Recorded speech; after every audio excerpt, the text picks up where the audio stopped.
கச்சத்தீவு தொடர்பில் இந்தியாவுடன் பேச வேண்டிய அவசியமில்லை என்கின்றார் சரத் வீரசேகர. கச்சத்தீவை மீள ஒப்படைக்குமாறு இந்தியா கூறவில்லை, அரசு பதிலடி. ரணிலின் திட்டங்கள் தான் அனுர நடைமுறைப்படுத்துகின்றார், மொட்டுக்கட்சி சீட்டம். விஜய் வீரவின் குடும்பத்துக்கு அரசு செலவிட்ட தொகை எவ்வளவு? அமைச்சர் நலிந்தவுடன் ஜானக வக்கும்பர கேள்வி.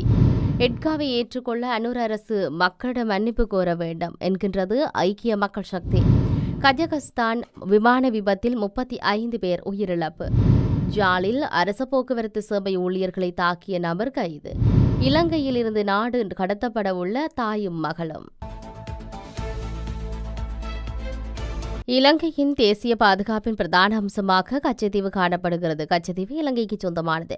இந்த விடயத்தில் இந்தியாவுடன் பேச்சுவார்த்தையில் ஈடுபடுவது அவசியமற்றது. இந்தியாவின் ஒத்துழைப்புகளை பெற்றுக்கொள்வதற்காக விதிக்கப்படும் நிபந்தனைகளுக்கு அடிபணிய வேண்டிய தேவை கிடையாது என முன்னாள் பொதுமக்கள் பாதுகாப்பு அமைச்சர் அட்மிரல் சரத் வீரசேகர தெரிவித்தார். இலங்கை இந்திய மீனவர் பிரச்சினைக்கு நிரந்தர தீர்வாக கச்சத்தீவை மீட்க வேண்டும். இந்தியாவின் திராவிட முன்னேற்ற கழக தீர்மானம் ஒன்றை அண்மையில் நிறைவேற்றியது. கச்சத்தீவு விவகாரத்தை இந்திய அரசாங்கம் அரசியல் பிரச்சாரத்துக்காகவோ பயன்படுத்திக் கொள்கிறது. இலங்கை மீனவர்கள் இந்திய கடல் எல்லைக்குள் சென்று சட்டவிரோதமான முறையில் மீன்பிடி நடவடிக்கையில் ஈடுபடுவதில்லை.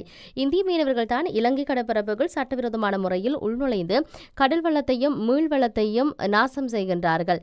இந்திய மீனவர்கள் இலங்கையின் கடற்பரப்புகள் சட்டவிரோதமான முறையில் பிரவேசிப்பதை தடுப்பதற்கு இந்திய மத்திய அரசாங்கம் ஒரு நடவடிக்கை எடுக்க வேண்டும். இந்த விடயத்தில் இந்திய அரசாங்கம் மந்த கதையில் தான் செயற்படுகிறது. கச்சத்தீவு இலங்கைக்கு சொந்தமானது. இந்த விடயம் குறித்து இந்தியாவுடன் பேச்சுவார்த்தையில் ஈடுபட வேண்டிய அவசியம் கிடையாது. இலங்கை இந்த விடயத்தில் உறுதியான நிலைப்பாட்டில் இருக்க வேண்டும். பேச்சுவார்த்தைக்கு இணக்கம் தெரிவிப்பதும் பிற்காலத்தில் பல நிபந்தனைகளை ஏற்றுக்கொள்வதற்கும் காரணியாக அமையும். கச்சத்தீவை மீள ஒப்படைக்குமாறு இந்திய அரசாங்கத்திடம் எந்த கோரிக்கை எதுவும் விடுக்கப்படவில்லை என அமைச்சரவை பேச்சாளரும் அமைச்சருமான நலிந்த ஜெயதிச தெரிவித்தார். அமைச்சரவை முடிவுகளை அறிவிக்கும் ஊடகவியலாளர் சந்திப்பில் நேற்று இவர் கூறினார். இதன்போது இலங்கை இந்திய மீனவர் பிரச்சினைக்கு தீர்வாக கச்சத்தீவை இந்தியா மீள பெற வேண்டும் என்று தமிழகத்தை ஆளும் திமுகவின் மத்திய குழுவில் நிறைவேற்றப்பட்டுள்ள தீர்மானம் தொடர்பில் கேள்வி எழுப்பப்பட்டது. கச்சத்தீவு சம்பந்தமாக மத்திய அரசாங்கம் எம்மிடம் கோரிக்கை எதையும் விடுக்கவில்லை. எனவே இந்தியாவில் உள்ள கட்சிகள் கூறும் விடயங்கள் முக்கியம் பெறாது. இந்திய அரசாங்கம் கோரிக்கை விடுவதால் அது பற்றி பேச்சு நடத்தலாம் என்றார். பொருளாதார மீட்சிக்காக எடுக்கப்படும் திட்டங்கள் பற்றி பெற்றால் அதன் பெருமை முன்னாள் ஜனாதிபதி ரணில் விக்ரமசிங்கவே சாரும் என மொட்டு கட்சியின் பொது செயலாளர் சட்டத்தனி சாகர காரியவசம் தெரிவித்தார். ரணிலின் பொருளாதார கொள்கையை கடுமையாக விமர்சித்து ஆட்சிக்கு வந்த ஜனாதிபதி அனுரகுமார் திசாநாயக்க எந்தவித மாற்றம் இல்லாமல் அந்த பொருளாதார கொள்கையை முழுமையாக செயற்படுத்துகிறார். 2022 ஆண்டு பொருளாதார நெருக்கடிக்கு பல்வேறு காரணிகள் தாக்கம் செலுத்தின. பொருளாதார நெருக்கடிக்கு தீர்வு காண்பதற்கு அரசியலுக்கு அப்பாற்பட்ட வகையில் தீர்மானங்களை எடுத்தோம். இதற்கமைய மாறுபட்ட அரசியல் கொள்கையை கொண்டுள்ள ஐக்கிய தேசிய கட்சியின் தலைவர் ரணில் விக்ரமசிங்கவை ஜனாதிபதியாக தெரிவு செய்தோம். பொருளாதார நெருக்கடிக்கு தீர்வு காண்பதற்கு நிபந்தனையற்ற வகையில் ஒத்துழைப்பு வழங்கினோம். இருப்பினும் நமது ஆதரவை தவறான வகையில் பயன்படுத்த முயற்சித்த போது அதற்கு எதிர்ப்பு தெரிவித்தோம். பொதுஜன பெரமுனவை பலவீனப்படுத்தி தமது அரசியல் செல்வாக்கை பலப்படுத்திக் கொள்வதற்கு எடுக்கப்பட்ட தீர்மானங்களுக்கு எதிராக கடுமையாக செயற்பட்டதால் கட்சி என்ற ரீதியில் எமக்கான இருப்பை தக்க வைத்துக் கொண்டுள்ளோம். தேசிய மக்கள் சக்தி தேர்தல் காலத்தில் நாட்டு மக்களுக்கு வழங்கிய வாக்குறுதிகள் அனைத்தும் பொய்யாக்கப்பட்டுள்ளன. வெறுப்புகளை முன்னிலைப்படுத்தி ஆட்சிக்கு வந்தனர். ஆகவே வெறுப்பு அரசியல் நீண்ட காலத்துக்கு நிலைக்காது. நாட்டு மக்கள் வெகு விரைவில் உண்மையை விளங்கிக் கொள்வார்கள் என்றார். மக்கள் விடுதலை முன்னணியின் முன்னாள் தலைவர் ரோகண விஜயவீரவின் மரணத்துக்கு பின்னர் அவரது குடும்பத்தார் கடற்படை முகாமிலேயே பராமரிக்கப்பட்டனர். அதுக்கு மக்களின் வரிப்பணமே செலவிடப்பட்டதால் தவறில்லை என்றால் ஜனாதிபதி நிதியத்திலிருந்து சட்ட ரீதியாக உதவி பணம் பெற்றது எவ்வாறு அது தவறாகும்? முன்னாள் ராஜாங்க அமைச்சர் ஜனக வக்கும்பர அமைச்சர் நலிந்த ஜெயதிசுடன் கேள்வி எழுப்பினார். தமது வாழ்க்கை செலவு குறைவடைய வேண்டும் என்பதை ஆட்சி மாற்றத்தினூடாக மக்கள் எதிர்பார்த்தனர். ஆனால் அவ்வாறு எந்த மாற்றமும் அவதானிக்கக்கூடியதாக இல்லை. அரசாங்கம் அதாவது கடந்த காலத்தால் முன்னெடுக்கப்பட்ட திட்டங்களின் காரணமாகவே இன்று நாடு வங்குரோந்து நிலையிலிருந்து மீண்டெடுக்கிறது. ஆனால் தற்போது அத்தியாவசிய பொருட்களின் விலைகள் அதிகரித்துள்ளதே தவிர குறையவில்லை.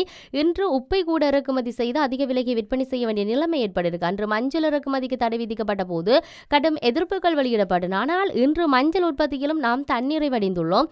அவ்வாறு இருக்க நாட்டை சூழ கடலை வைத்துக் கொண்டு உப்பை இறக்குமதி செய்ய நிலைக்கு குறுகிய காலத்துக்குள் இந்த அரசாங்கம் வீழ்ச்சி அடைந்துள்ளது என்றார். எட்கா ஒப்பந்தத்துக்கு கடுமையான எதிர்ப்பினை வெளியிட்ட தேசிய மக்கள் சக்தி இன்று அதனை ஏற்றுக்கொண்டிருக்கு. எனவே கடந்த காலங்களில் மக்களிடம் பொய் கூறி அவர்களை மாற்றி தேசிய மக்கள் சக்தி தலைமையிலான அரசாங்கம் மன்னிப்பு கோர வேண்டும் என்று தேசிய மக்கள் சக்தியின் தேசிய அமைப்பாளர் திசாநாயக்க தெரிவித்தார். ஜனாதிபதி அனுரகுமார் திசாநாயக்கவின் இந்திய விஜயத்தின் போது இரு நாட்டு அரசு தலைவர்களுக்கும் இடையில் பிரதான சில விடயங்கள் குறித்து பேச்சுவார்த்தை முன்னெடுக்கப்பட்டன. எட்கா, மின் சக்தி மற்றும் வலுசக்தி துறை, போக்குவரத்து உள்ளிட்ட பல்வேறு காரணிகள் குறித்து அவதானம் செலுத்த செலுத்தப்பட்டது. இவை இதற்கு முன்னரும் பல்வேறு அரசாங்கத்தினால் அவதானம் செலுத்தப்பட்ட ஒரு காரணியாகும். ஆனால் ஜனாதிபதி அனுரகுமார் திசாநாயக்க அந்த பேச்சுவார்த்தைகளுக்கு அப்பால் சென்று பதிலளித்துள்ளார். மஹிந்த, மைத்ரி, கோட்டா, ரணில் அரசாங்கங்களை விட தற்போதைய அரசாங்கம் விரைவாக செல்வதையே காணுகிறோம். தேர்தலுக்கு முன்னர் எட்கா ஒப்பந்தத்துக்கு கடுமையான எதிர்ப்பினை வெளியிட்ட பிரதான தரப்பு தேசிய மக்கள் சக்தி அல்லது மக்கள் விடுதலை முன்னணியாகும். தற்போது இந்த அரசாங்கம் இந்தியாவுக்கு அடிபணிந்துள்ளது. ஆனால் மக்களிடம் அதனை மறைக்கின்றது. இந்த ஒரு நாட்டுடனும் பேச்சுவார்த்தைகளை முன்னெடுத்து மக்கள் நலன் சார்ந்த தீர்மானங்களை எடுப்பதனால் அதனை வெளிப்படைத்தன்மையுடன் முன்னெடுக்க வேண்டும். அதேபோன்று அன்று அவற்றை எதிர்த்துவிட்டு தற்போது சரியென ஏற்றுக்கொள்வார்களால் அவர்களிடம் மன்னிப்பு கோர வேண்டும். அன்று மக்களை நாம் ஏமாற்றிவிட்டோம். ஆனால் இதுவே யதார்த்தம் என்பதை அரசாங்கம் நாட்டுக்கு கூற வேண்டும் என்றார். அசர்பையான் ஏர்லைன்ஸ் நிறுவனத்துக்கு சொந்தமான விமானம் கஜகஸ்தானின் அக்டா நகரில் விபத்துக்குள்ளானதில் 35 பேர் பலியாகியுள்ளனர். 11 வயது சிறுவன் உட்பட 32 பேர் காயங்களுடன் தப்பியுள்ளனர். அசர்பையான் ஏர்லைன்ஸ் நிறுவனத்தின் எம்பரர் 190 ரக விமானம் 67 பேருடன் அசர்பையான் தலைநகர் பாகுவில் இருந்து ரஷ்யாவின் சென்ஷாவில் உள்ள காக்ரனி நகருக்கு நேற்று காலை சென்றது. அங்கு கடும் பனிமூட்டம் இருந்ததால் விமானம் கஜகஸ்தானின் அக்டா நகருக்கு திரும்பிவிட்டது. அக்டா விமான நிலையத்தை நெருங்கிய போது பறவை கூட்டம் விமானத்தில் மோதியது. விமானத்தில் திசையை மாற்றுவதிலும் சிக்கல் ஏற்பட்டது. இதனால் விமானத்தை அவசரமாக தரையிறக்க விமானி உடனடியாக வேண்டுகோள் விடுத்தார். விமான நிலையத்தை சுற்றி பறந்து கொண்டிருந்த விமானம் திடீரென கீழே இறங்கியது. விமானத்தை மேலே எழுப்ப விமானி முயன்றார். ஆனால் கட்டுப்பாட்டை இழந்த விமானம் தாறுமாறாக பறக்க தொடங்கியது. விமான நிலையத்திலிருந்து 3 கிலோமீட்டர் தூரத்தில் உள்ள ஹஸ்பியன் கடற்கரையில் உள்ள நிலப்பகுதியில் வலது பக்கம் சாய்ந்த நிலையில் தரையில் மோதியது. இந்த விமானம் தீப்பற்றி எரிந்து விமானத்தின் அவசரகால கதவு வழியாக சில பயணிகள் வெளியேறினர். அவர்களை மீட்பு குழுவினர் மீட்டு மருத்துவமனைக்கு கொண்டு சென்ற இந்த விமானத்தில் பயணம் செய்த 35 பேர் உயிரிழந்தனர். 11 வயது சிறுவன் உட்பட 32 பேர் அதிர்ஷ்டவசமாக உயிர் தப்பியிருக்கிறார்கள். இவர்களில் 5 பேர் மட்டுமே பலத்த காயமடைந்திருக்கின்றனர். யாழ்ப்பாணம் பேருந்து நிலையத்துக்குள் புகுந்து இலங்கை போக்குவரத்து சபைக்கு சொந்தமான காரிநகர் சாலை பேருந்தின் சாரதி மற்றும் யாழ் சாலை நடத்துனர் மீது தாக்குதலை நடத்தி தப்பியோடிய இருவர் கைது செய்யப்பட்டுள்ளனர். யாழ்ப்பாணம் பேருந்து நிலையத்துக்குள் நேற்று முன்தினம் மாலை நுழைந்த இருவர் தாக்குதல் நடத்தியுள்ளனர். தாக்குதலுக்கு காயமடைந்த இருவரும் யாழ்ப்பாணம் போதனா வைத்தியசாலை சிகிச்சைகளுக்காக அனுமதிக்கப்பட்டுள்ளனர். இந்த நிலையில் நேற்றைய தினம் அரசு பேருந்து துறையில் கடமையில் ஈடுபடும் யாழ் காரிநகர் ஊழியர்கள் பணி பகிஷ்கரிப்பு செய்தனர். அத்துடன் கடத்தொழில் அமைச்சர் சந்திரசேகரனும் இதுகுறித்து கலந்துரையாடினர். இவ்வாறான பின்னணியில் இந்த சம்பவம் குறித்து விரைந்து நடவடிக்கை எடுக்குமாறு கடத்தொழில் அமைச்சர் காவல்துறையினரிடம் தெரிவித்துள்ளார். இலங்கையிலிருந்து வெளிநாட்டு பெண்ணும் அவரது மகளும் நாடு கடத்தப்பட உள்ளனர். நத்தார் பண்டிகையை முன்னிட்டு களுத்துறை சிறையில் இருந்த கைதிகள் சிலர் நேற்று விடுவிக்கப்பட்டனர். பல்வேறு குற்றச்சாட்டுகளின் கீழ் தடுத்து வைக்கப்பட்டிருந்த 16 பேர் பொது மன்னிப்பின் கீழ் விடுவிக்கப்பட்டனர். விடுவிக்கப்பட்ட கைதிகளில் ரஷ்ய பெண் ஒருவரும் அவரது 4 வயது மகளும் அடங்குவதாக சிறைச்சாலை அத்தியட்சகர் வசந்தகுமார் ஊடகங்களுக்கு தெரிவித்தார்.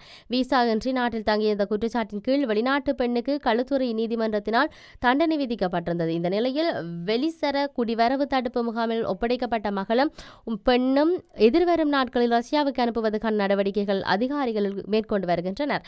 குறித்த 2 ரஷ்ய பிரதிநிதிகளும் சுற்றுலா விசாவில் இலங்கைக்கு வந்ததாக அதிகாரிகள் தெரிவித்துள்ளனர்.